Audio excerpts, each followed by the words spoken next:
দর্শক দর্শক ইতিহাসের সবচেয়ে বড় যে পশুর হাট বসেছে এবার নরসিংদীর তালতলির যে পশুর হাটটিতে দেখতে পাচ্ছেন প্রচুর ক্রেতা বিক্রেতার সমাগম ঘটেছে আজকের এই তালতলির পশুর হাটটিতে। এখানে তিল ঠাই নেওয়ার মতন অবস্থা নেই। এখানে প্রচুর ক্রেতা বিক্রেতার পাশাপাশি প্রচুর গরু কিন্তু এই হাটে উঠেছে।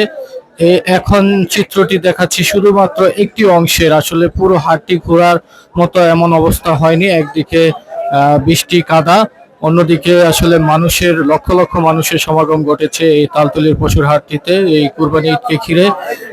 এবং এটি আমার দেখার সবচেয়ে বড় পশুর হাট, যেখানে আজকের এই হাটটিতে প্রচুর ক্রেতা বিক্রেতা এবং প্রচুর গরু এই হাটটিতে উঠেছে।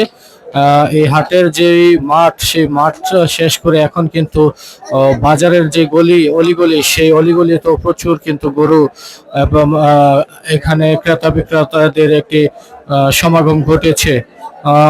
হাঁটার অবস্থা নাই এমন পর্যায়ে এসেছে এবং গরুর বিভিন্ন সাইজের গরু কিন্তু এই হাটটিতে উঠেছে। সেই দুপুর থেকে কিন্তু হাটগুলো জমজমাট অবস্থা ধারণ করেছে এবং ক্রেতা বিক্রেতাদের একটি বিশাল একটি মিলন মেলা এখানে ঘটেছে। এখানে ছোট মাঝারি বড় সাইজের সকল ধরনের গরু কিন্তু এই হাটটিতে রয়েছে। তো আসলে ভিতরের অবস্থাগুলো দেখানোর মতো পরিস্থিতি নেই, কারণ এখানে প্রচুর মানুষ এবং প্রচুর গরু থাকায় এখানে হাঁটার অবস্থা খুবই দুঃসহ। তো আমরা যতটুকু পেরেছি আপনাদেরকে দেখানোর চেষ্টা করছি। এখানে যে আজকের যেই তালতলির যে ঐতিহ্যবাহী তালতলির যে হাট, সেই হাট থেকে বিভিন্ন সাইজের গরু কিন্তু এই হাটটিতে উঠেছে এবং ইতিমধ্যে কিন্তু অনেক ক্রেতা এখান থেকে গরু কিনে নিয়ে গেছেন।